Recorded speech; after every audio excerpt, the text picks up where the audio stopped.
Polk County, Georgia. Body cam footage was just released showing the seconds before and after an officer was struck by a moving train. Officer Andy Anderson, I believe he also races for NASCAR, not sure, cannot confirm, came across an 18-year-old suspect identified as Jaden Moats, who was believed to have broken into a house, stealing a TV and a guitar. Giving chase, Anderson didn't realize how close the train actually was and looked up at the last second and boom! But you'll see for yourself. Roll it!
Anderson had 5 broken ribs, a broken arm, and a concussion, and is doing well in the hospital. As for the suspect that was fleeing, Jaden Moats did get away. They're still looking for him, but was unable to keep the TV and guitar because he put them down to run.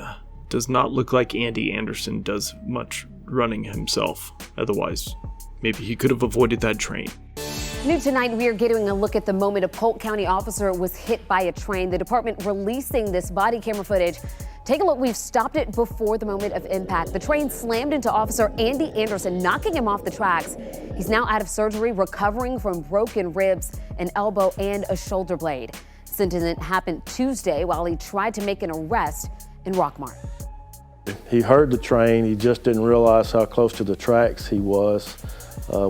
We call that tunnel vision in law enforcement. You get so focused on the task at hand, you forget about your surroundings. The police department is still searching for that suspect. Before we move on to our second story, I'd like to remind you that a lot of these videos get demonetized. If you'd like to help out the channel, check in the description below. There's a link to my Patreon. There's also a membership program through YouTube where you can have specialized emotes and even a nice little logo that shows how long you've been a member of this channel. And just 3 days ago, we did get our first member, thanks to Tony Rutledge. Appreciate your support. Anybody else that would like to join him, feel free to do so. We also have some new merch. Check it out down below. As for our second quick little story, California introduced a law that went into effect at midnight, December 31st, that bans the use of facial recognition in law enforcement body cams. Why didn't we know about that? Oh, because it was introduced in secrecy. No public hearings, no notice to the public whatsoever. In fact, this has been going on in San Diego for 7 years. During that time, police used over 1,300 different cameras from smartphones and other devices to compile a database of over 65,000 face scans. Unfortunately, the ban on using facial recognition technology is only lasting for 3 years, where it will have to be re-voted into place. Not only was it introduced in secrecy, but it is hidden behind a shroud of secrecy.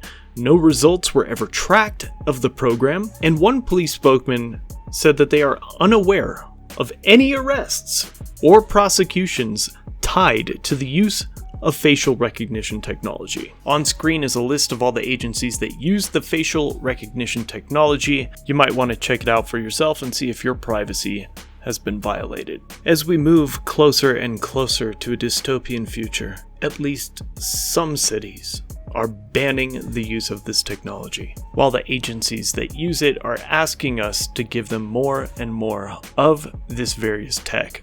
How many misidentifications will there be with this tech? How many people will be falsely imprisoned or even killed because of the information that this tech provides? Well, luckily for us, we won't know for at least another 3 years. The ACLU is fighting the use of this kind of technology, stating that it remains a threat to civil rights and liberties, even if its use is fully known to the public. People are less safe and less free when they know that their identities and locations will be tracked just for walking down the street or attending a protest. By the way, if you haven't already, get in contact with your local ACLU. I attend a meetup here in Colorado Springs every Tuesday at 6:30 at the Wild Goose, and we talk about various controversial subjects. If you're in the area, you're welcome to attend. Just about a month ago, we had the ACLU come and host one of our meetups and did an entire presentation on your rights when dealing with law enforcement officers.